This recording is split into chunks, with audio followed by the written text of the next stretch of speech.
নমস্কার বন্ধুরা, এখন গরমকাল যেহেতু পটলের সিজন, তাই পটল দিয়ে এই সময় নানা রকমের পদ রান্না করা হয়। আমি আজকে পটলের একটা নতুন রেসিপি আপনাদের কাছে করে দেখাবো।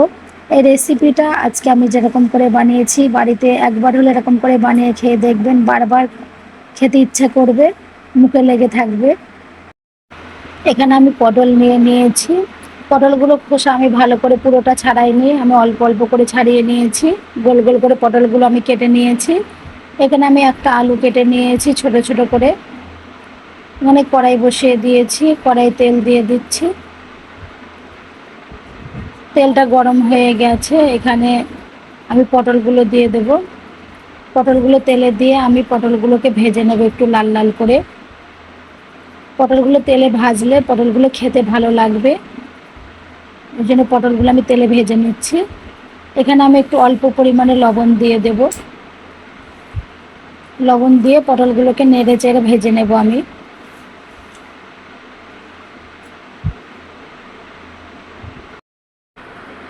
যেহেতু পটল দিয়ে জল বার হয়, ওই জন্য আমি গ্যাসের ফ্লেমটা জোরে দিয়ে আমি পটলগুলোকে ভেজে নেব।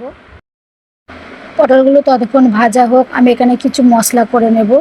ওই জন্য একটা মিক্সার জার নিয়েছি আমি। এখানে একটা টমেটো কেটে নিয়েছি, অল্প কিছু কাজু বাদাম নিয়েছি, 4-5টা কাঁচা লঙ্কা নিয়েছি, 10-12 কোয়া রসুন নিয়েছি, অল্প একটু আদা নিয়েছি, একটা ছোট্ট পেঁয়াজ কেটে নিয়েছি। মশলাগুলোকে আমি মিক্সার জারে নিয়ে নেব।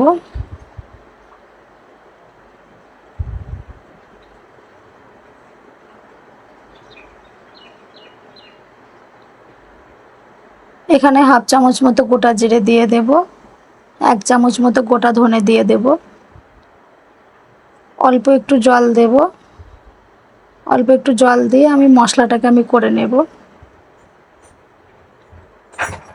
মশলাটাকে আমি করে নিয়েছি, দেখুন মিহি করে মশলাটাকে আমি করে নিয়েছি, এরকম মিহিন করে আমি করে নিয়েছি।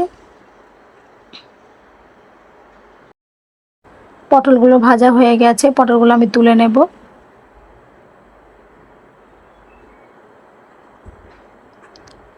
ওই কড়াইয়ের তেলের মধ্যে আমি আরেকটু তেল দিয়ে দেব।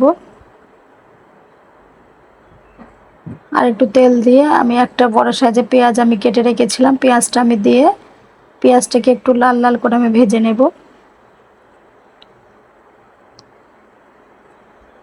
এখানে আমি একটা তেজপাতা, 2টো লবঙ্গ, 2টো এলাচ আর একটা ছোট্ট দারচিনি দিয়েছি আমি। ভেজে নিয়ে এখানে আমি যে আলুগুলো কেটে রেখেছিলাম আলুগুলো দিয়ে দিলাম। আলুগুলো দিয়ে আলুগুলোকে আমি একটু ভেজে নেব।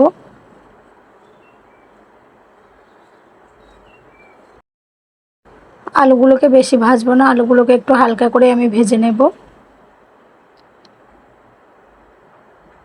দেখুন আলুগুলোকে আমি হালকা করে ভেজে নিয়েছি। এখানে আমি যে মশলাটা করে রেখেছিলাম মশলাগুলো দিয়ে দিলাম।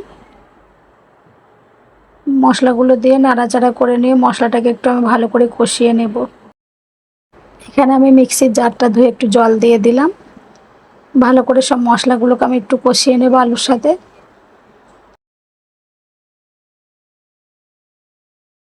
মশলাগুলোকে একটু ভালো করে কষিয়ে নিতে হবে, আদা রসুনের গন্ধটা যাতে না থাকে। একটু কষিয়ে নিয়েছি। এখানে আমি হাফ চামচ মতো হলুদ গুঁড়ো দিলাম, হাফ চামচ মতো গুঁড়ো লঙ্কা দিয়ে দিলাম। অল্প একটু জল দিয়ে যাতে মশলাটা পুড়ে না যায় ভালো করে কষিয়ে নেব সব একসাথে।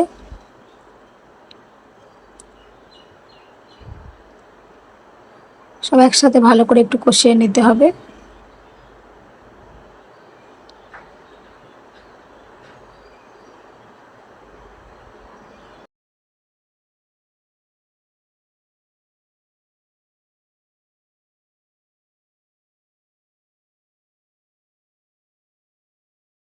সব ভালো মতো কষিয়ে নিয়েছি। এখানে আমি যে পটলগুলো ভেজে রেখেছিলাম পটলগুলো দিয়ে দেব।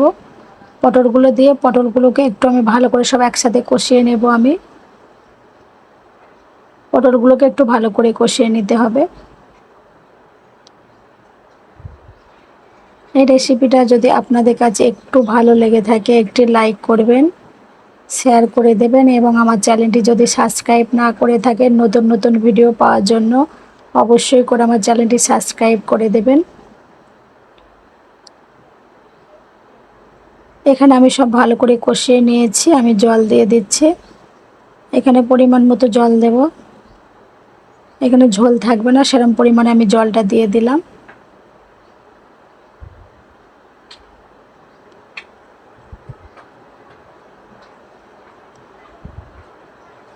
জলটা দিয়ে ভালো করে নেড়ে চেড়ে এখানে আমি লবণ দিয়ে দেব। স্বাদ মতো লবণ দিয়ে দিলাম। এখানে ঝোলটা আমার ফুটেও গেছে। আমি ঢাকা চাপা দিয়ে 10 মিনিট মতো রেখে দেব। 10 মিনিট আমার হয়ে গেছে। দেখুন রান্নাটা আমার হয়ে গেছে, কত সুন্দর কালার হয়েছে। রান্নাটা আমার হয়েই গেছে, সব ভালো মতো সেদ্ধ হয়ে গেছে। আলু সেদ্ধ হয়ে গেছে, সব সেদ্ধ হয়ে গেছে ভালো মতো। এখানে আমি একটু গরম মশলা গুঁড়ো দেব। আর লবণের পরিমাণটা একটু কম লাগছিল, তাই একটু লবণ দিয়ে দিলাম আমি। সব ভালো করে নাড়াচাড়া করে নিয়ে একটু ফুটিয়ে আমি নামিয়ে নেব। রেসিপিটা আমার হয়ে গেছে।